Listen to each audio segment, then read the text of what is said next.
ನಮಸ್ಕಾರ ಎಲ್ರಿಗೂ. ಶ್ರಾವಣದ ಸವಿರುಚಿ ಹಬ್ಬದ ಅಡುಗೆ ಸೀರೀಸ್ಗೆ ನಿಮಗೆಲ್ಲ ಮತ್ತೊಮ್ಮೆ ಸ್ವಾಗತ. ಆಲ್ರೆಡಿ ನೀವು ತಮ್ನೇಲಲ್ಲಿ ಮತ್ತು ಟೈಟಲಲ್ಲಿ ನೋಡಿದ್ದೀರಾ ಫ್ರೈಡ್ ಮೋದಕ ಹೇಗೆ ಮಾಡೋದು ಅಂತ ನಾನಿವತ್ತು ತೋರಿಸ್ಕೊಡ್ತೀನಿ. ಅದಕ್ಕೆ 1 ಕಪ್ಪಷ್ಟು ಅಂದರೆ ಒಂದು ಜಾಮೂನ್ ಬೌಲ್ ತೊಗೊಂಡಿದ್ದೀನಿ. ಅದರಲ್ಲಿ 1 ಬೌಲು ಮೈದಾ ಹಿಟ್ಟು, 2 ಸ್ಪೂನಷ್ಟು ಚಿರೋಟಿ ರವೆ, ಹಾಗೆ ಸ್ವಲ್ಪ ಉಪ್ಪು. ಕೆಲವರು ನೈವೇದ್ಯಕ್ಕೆ ಇಡೋದಾದರೆ ಉಪ್ಪೆಲ್ಲ ಸೇರಿಸಲ್ಲ, ಬೇಕಂದರೆ ಹಾಕ್ಕೋಬೋದು, ಇಲ್ಲಾಂದರೆ ಸ್ಕಿಪ್ ಮಾಡ್ಬೋದು.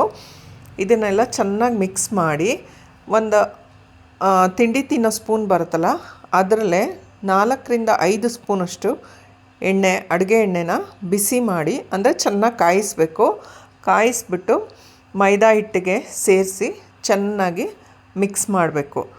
ಅದು ಹೇಗೆ ಅಂತಂದರೆ ನಾನು ಲಾಸ್ಟ್ ವಿಡಿಯೋದಲ್ಲೂ ನಿಮಗೆ ತೋರಿಸಿದ್ದೀನಿ. ಹೀಗೆ ಮುಷ್ಟಿ ಹಿಡಿದ್ರೆ ಅದು ಒಂದು ಉಂಡೆ ಥರ ಆಗಬೇಕು. ಆ ರೀತಿ ನೀಟಾಗಿ ಮಿಕ್ಸ್ ಮಾಡ್ಕೋಬೇಕು. ಚೆನ್ನಾಗಿ ಮಿಕ್ಸ್ ಆದಮೇಲೆ ಸ್ವಲ್ಪನೇ ನೀರು ಸೇರಿಸ್ತಾ ಅದನ್ನು ಚಪಾತಿ ಹಿಟ್ಟಿಗಿನ ಸ್ವಲ್ಪ ಗಟ್ಟಿ, ತುಂಬ ತೆಳು ಮಾಡಬಾರ್ದು. ಏಕೆಂದರೆ ತೆಳು ಆದರೆ ಕ್ರಿಸ್ಪಾಗಿ ಬರೋದಿಲ್ಲ, ತುಂಬ ಸಾಫ್ಟ್ ಆಗಿಬಿಡತ್ತೆ. ಅದಕ್ಕೋಸ್ಕರ ಚೆನ್ನಾಗಿ ನಾದ್ಕೋಬೇಕಾಗತ್ತೆ. ಏಕೆಂದರೆ ಅದಕ್ಕೆ ಚಿರೋಟಿ ರವೆ ಸೇರಿಸಿರ್ತೀವಲ್ಲ, ಅದು ಕೂಡ ಅದರಲ್ಲಿ ನೆನಿಬೇಕು. ಅದಕ್ಕೋಸ್ಕರ ಇದಕ್ಕೆ ನಾವು ಮತ್ತೆ ಎಕ್ಸ್ಟ್ರಾ ಎಣ್ಣೆ ಏನು ಸೇರಿಸೋದೇನು ಬೇಕಾಗಿರಲ್ಲ. ಚೆನ್ನಾಗಿ ನಾದ್ಕೊಳ್ಳಿ. ಇದರಿಂದ ಎಡ್ಜಸ್ ಎಲ್ಲ ಒಡೆಯಲ್ಲ, ಅಂದರೆ ನಾವು ಲಟ್ಟಿಸ್ತೀವಲ್ವ ಆವಾಗ ಸೈಡಲ್ಲೆಲ್ಲ ಕಟ್ ಆಗಿರೋ ಥರ ಅನಿಸುತ್ತೆ. ಅದೆಲ್ಲ ಆಗಲ್ಲ, ಚೆನ್ನಾಗಿ ಬರುತ್ತೆ. ಕಲಸಾದ್ಮೇಲೆ ಈ ಥರ ಒಂದು ಬೌಲು ಅಥವಾ ಒಂದು ಬಟ್ಟೆ ಏನಾದರೂ ಅದಕ್ಕೆ ಮುಚ್ಚಬೇಕಾಗತ್ತೆ, ಯಾಕೆಂದರೆ ಡ್ರೈ ಆಗೋದಕ್ಕೆ ಬಿಡಬಾರ್ದು. ನಾನಿಲ್ಲಿ 1 ಜಾಮೂನ್ ಬಟ್ಲು ಅಂದರೆ ಮೈದಾ ತೊಗೊಂಡಿದ್ನಲ್ಲ ಅದೇ ಬೌಲಲ್ಲಿ 1 ಬೌಲಷ್ಟು ಒಣ ಕೊಬ್ಬರಿ ತೊಗೊಂಡಿದ್ದೀನಿ. ಅದನ್ನು ಸ್ವಲ್ಪ ಬಿಸಿ ಮಾಡ್ಕೋಬೇಕು, ಯಾಕಂದರೆ ತುಂಬ ದಿನ ಇಡ್ತೀವಲ್ವ, ಅದು ಸ್ಮೆಲ್ ಬರಬಾರ್ದು ಅಂತ ಅಷ್ಟೇ. ಅದಕ್ಕೋಸ್ಕರ ಸ್ವಲ್ಪ ಬಿಸಿ ಮಾಡಬೇಕು. ಅದಕ್ಕೆ 1/4 ಕಪ್ಪಷ್ಟು ಸಕ್ಕರೆ. ನಿಮಗೆ ಸ್ವೀಟ್ ಸ್ವಲ್ಪ ಕಡಿಮೆ ಬೇಕು ಅಂದರೆ ಒಂದು ಅರ್ಧ ಕಪ್ಪಷ್ಟು ತೊಗೊಳ್ಳಿ. ಇಲ್ಲ ಚೆನ್ನಾಗಿರಬೇಕು ಅಂತಂದರೆ 3/4 ಕಪ್ಪಷ್ಟು ಸ್ವೀಟು ಪರ್ಫೆಕ್ಟ್ ಟೇಸ್ಟ್ ಇರುತ್ತೆ. ಅದನ್ನೆರಡನ್ನೂ ಸುಮ್ಮನೆ ಆನು ಆಫು ಮಾಡಬೇಕು. ತುಂಬ ನೈಸ್ ಪೌಡರ್ ಮಾಡಬಾರ್ದು. ಆನು ಆಫ್ ಮಾಡಿದ್ರೆ ಸ್ವಲ್ಪ ತರಿ ಆಗುತ್ತೆ, ಚೆನ್ನಾಗಿರುತ್ತೆ. ಸಂಕಷ್ಟಹರ ಚತುರ್ಥಿಲಿ ಇದೇ ರೀತಿ ಮೋದಕನ ದೇವರಿಗೆ ನೈವೇದ್ಯ ಮಾಡ್ತಾರೆ. ಇವಾಗ ಒಂದು ಸೈಡಲ್ಲಿ ಎಣ್ಣೆನ ಬಿಸಿಗಿಟ್ಟಿದ್ದೀನಿ. ಕಲಸಿಟ್ಟಿದ್ವಲ್ಲ ಆ ಹಿಟ್ಟನ್ನ ಚಿಕ್ಕ ಉಂಡೆಗಳು ಮಾಡಿಕೊಂಡು ಅದನ್ನು ಲಟ್ಟಿಸ್ಕೋಬೇಕು. ಲಟ್ಟಿಸುವಾಗ ನೀವು ಸ್ವಲ್ಪ ತೆಳುಗೆ ಲಟ್ಟಿಸ್ಬೇಕು. ಅದೇನು ನೀವು ಅದಕ್ಕೆ ಎಣ್ಣೆ ಅಥವಾ ಹಿಟ್ಟು ಏನು ಸೇರಿಸೋದು ಬೇಡ. ಅದು ಏನಕ್ಕೂ ಅಂಟ್ಕೊಳ್ಳಲ್ಲ. ಕಲ್ಲಿಗಾಗಿರ್ಬೋದು ಅಥವಾ ನೀವು ಲಟ್ಟಿಸೋ ಮಣೆಗಾಗಿರ್ಬೋದು ಅಥವಾ ಲಟ್ಟಣಿಗೆಗಾಗಿರ್ಬೋದು, ಯಾವುದಕ್ಕೂ ಅಂಟೋದಿಲ್ಲ. ಯಾಕಂದರೆ ಬಿಸಿ ಎಣ್ಣೆ ಹಾಕಿ ನಾವು ಕಲಸಿರ್ತೀವಲ್ಲ, ಹಾಗಾಗಿ ಒಂದು ಯಾವುದಾದ್ರು ಬಾಕ್ಸು, ಲಂಚ್ ಬಾಕ್ಸ್ ಇರುತ್ತಲ್ಲ, ಅದರದ್ದು ಎಡ್ಜು ಶಾರ್ಪಾಗಿರುತ್ತಲ್ಲ, ಅದರಲ್ಲಿ ಈ ಥರ ಪ್ರೆಸ್ ಮಾಡಿದ್ರೆ ನಿಮಗೆ ನೀಟಾಗಿ ರೌಂಡಾಗಿ ಶೇಪ್ ಬರುತ್ತೆ. ಇಲ್ಲಾಂದರೆ ನಿಮ್ಮ ಹತ್ರ ಮೌಲ್ಡ್ಗಳಿದ್ದರೆ ಅದರಲ್ಲಿ ಕೂಡ ನೀವು ಕಟ್ ಮಾಡ್ಕೋಬೋದು. ಇದು ಹಾಕಿದ್ಮೇಲೆ ಕೈ ಮೇಲೆ ಹಾಕ್ಕೋತೀವಲ್ಲ, ಆವಾಗ ಸ್ವಲ್ಪ ಕೈನ ಬೆಂಡ್ ಮಾಡಿದ್ರೆ ನಿಮಗೆ ನೀಟಾಗಿ ಮಧ್ಯದಲ್ಲಿ ಆ ಪೌಡರ್ ಮಾಡ್ಕೊಂಡಿರ್ತೀವಲ್ಲ ಅದನ್ನು ಹಾಕ್ಬಿಟ್ಟು ಫೋಲ್ಡಿಂಗಿಗೆ ನಿಮಗೆ ಈಸಿ ಆಗುತ್ತೆ.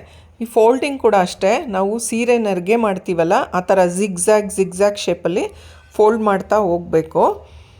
ನಿಧಾನಕ್ಕೆ ಮಾಡಿ, ಸ್ವಲ್ಪನೂ ಆಚೆ ಚೆಲ್ಲಬಾರ್ದು. ಮಧ್ಯದಲ್ಲಿ ಲೈಟಾಗಿ ಪ್ರೆಸ್ ಮಾಡಬೇಕು, ತುಂಬ ಟೈಟ್ ಮಾಡಬೇಡಿ. ಆಮೇಲೆ ನಿಧಾನಕ್ಕೆ ಚೂರು ಟ್ವಿಸ್ಟ್ ಮಾಡಿದ್ರೆ ಅದು ಲೈನಾಗಿ ತುಂಬ ಚೆನ್ನಾಗಿ ಬರುತ್ತೆ. ನೋಡಿ, ಮತ್ತೆ ಇನ್ನೊಂದು ಸಲ ನಾನು ನಿಮಗೆ ಮಾಡಿ ತೋರಿಸ್ತೀನಿ. ನಿಧಾನಕ್ಕೆ ಮಾಡ್ಕೋಬೇಕಷ್ಟೆ. ನೀವು 1 ಬೌಲು ಮೈದಾ ಹಿಟ್ಟಾಕಿ ಕಲಸಿ ಮಾಡಿದ್ರೆ ಮತ್ತು 1 ಬೌಲಷ್ಟು ಒಣ ಕೊಬ್ಬರಿ ಹಾಕಿ ನೀವು ರೆಡಿ ಮಾಡಿಕೊಂಡ್ರೆ ಒಂದು 18ರಿಂದ 20 ಸ್ವಲ್ಪ ಮೀಡಿಯಮ್ ಸೈಜ್ ಆಗಿರೋಂಥದ್ದು ಮೋದಕ ರೆಡಿ ಆಗುತ್ತೆ. ಇಲ್ಲ ಸ್ವಲ್ಪ ಪುಟ್ಟದ್ದು ಮಾಡ್ತೀನಿ ಅಂದರೆ ನೀವು ನೈವೇದ್ಯಕ್ಕೆ ಇಡೋಷ್ಟು 21 ಕರೆಕ್ಟಾಗಿ ಆಗತ್ತೆ. ಅರ್ಧ ಕೆ ಜಿಯಷ್ಟು ಮೈದಾ ಹಿಟ್ಟನ್ನ ಕಲಸಿದ್ರೆ ನೀವು ಕರ್ಜಿಕಾಯಿ ಮತ್ತು ಮೋದಕ ಎರಡೂ ಅದೇ ಹಿಟ್ಟಲ್ಲೇ ಮಾಡ್ಕೋಬೋದು. ತುಂಬ ಚೆನ್ನಾಗಿ ಬರುತ್ತೆ. ನಾನಿಲ್ಲಿ ಫೋಲ್ಡಿಂಗ್ ಮತ್ತೆ ತೋರಿಸ್ತೀನಿ ನಿಮಗೆ. ಕೈನ ಸ್ವಲ್ಪ ಬೆಂಡ್ ಮಾಡಿಕೊಂಡು ಮಧ್ಯಕ್ಕೆ ಫಿಲ್ಲಿಂಗ್ ಹಾಕಿದ್ರೆ ಅದು ಆಚೆ ಚೆಲ್ಲಲ್ಲ. ನೀವು ಸ್ಟ್ರೈಟಾಗಿ ಹಿಡಿದ್ರೆ ಸೈಡಲ್ಲೆಲ್ಲ ಬರುತ್ತೆ, ಅದು ಫೋಲ್ಡಿಂಗು ನೀಟಾಗಿ ಬರಲ್ಲ. ಅದಕ್ಕೋಸ್ಕರ ಹತ್ರದಿಂದ ಕೂಡ ತೋರಿಸ್ತಾ ಇದ್ದೀನಿ ನೋಡಿ. ಆ ರೀತಿ ಮಡಚಿಬಿಟ್ಟು ನೀವು ಮಧ್ಯದಲ್ಲಿ ಪ್ರೆಸ್ ಮಾಡಿ, ಬೇಕಂದರೆ ಮೇಲಿಂದು ಫ್ಲವರ್ ಥರ ನೀವು ಅಗಲ ಕೂಡ ಮಾಡ್ಬೋದು, ಇಲ್ಲಾಂದರೆ ಲೈಟಾಗಿ ಟ್ವಿಸ್ಟ್ ಕೂಡ ಮಾಡ್ಬೋದು. ಎರಡೂ ರೀತಿ ಚೆನ್ನಾಗಿರುತ್ತೆ.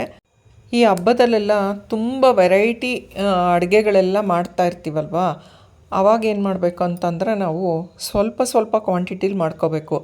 ಒಂದು ಕಾಲು ಕೆ ಜಿಯಷ್ಟು ಹಿಟ್ಟುಗಳನ್ನ ಹಾಕಿ ನಾವು ರೆಡಿ ಮಾಡಿಕೊಂಡ್ರೆ ಅದೇ ತುಂಬ ಆಗೋಗುತ್ತೆ. ಯಾಕಂದರೆ ತುಂಬ ವೆರೈಟೀಸ್ ಮಾಡ್ತೀವಲ್ವ, ಚಕ್ಲಿ, ಕೋಡ್ಬಳೆ, ನಿಪ್ಪಟ್ಟು, ಮೋದಕ, ಕರಿಗಡುಬು, ಕರ್ಜಿಕಾಯಿ, ಎಷ್ಟು ವೆರೈಟಿ, ಗಣಪತಿಗೆಲ್ಲ ಇಷ್ಟ ಅಂತ ಪ್ರತಿಯೊಂದು ಮಾಡ್ತೀವಲ್ವ. ಅದಕ್ಕೋಸ್ಕರ ಈ ಕಡೆ ನಮ್ಗೆ ರಿಸ್ಕು ಆಗಬಾರ್ದು, ಮತ್ತು ಎಲ್ಲ ವೆರೈಟಿನೂ ಮಾಡಿರಬೇಕು. ಆ ರೀತಿ ನಾವು ಅಡ್ಜಸ್ಟ್ ಮಾಡಿಕೊಂಡ್ರೆ ತುಂಬ ಚೆನ್ನಾಗಿರುತ್ತೆ. ಮೋದಕನ ನೀವು ಬೇಯಿಸುವಾಗ ಯಾವಾಗೂ ಕೈ ಆಡ್ತಾನೇ ಇರಬೇಕು. ಒಂದು ಜಾಲರಿಯಲ್ಲಿ ಸುತ್ತ ತಿರುಗಿಸ್ತಾ ಇದ್ದರೆ ಎಲ್ಲ ಕಡೆ ಈವನ್ನಾಗಿ ಅದು ಬೇಯುತ್ತೆ. ಇವಾಗ ನೀವು ಇಲ್ಲಿ ನೋಡ್ಬೋದು, ಎಲ್ಲ ಕಡೆ ಒಂದೇ ಕಲರ್ ಇದೆ, ಗೋಲ್ಡನ್ ಬ್ರೌನು. ಅದೇ ರೀತಿ ಬರಬೇಕಂದ್ರೆ ನೀವು ನಿಧಾನಕ್ಕೆ ತಿರುಗಿಸ್ತಾ ಇರಿ, ತುಂಬ ಚೆನ್ನಾಗಿ ಬರುತ್ತೆ. ಯಾರೆಲ್ಲ ಸಬ್ಸ್ಕ್ರೈಬ್ ಮಾಡ್ಕೊಂಡಿಲ್ವೋ ಪ್ಲೀಸ್ ಸಬ್ಸ್ಕ್ರೈಬ್ ಮಾಡ್ಕೊಳ್ಳಿ. Thanks for watching.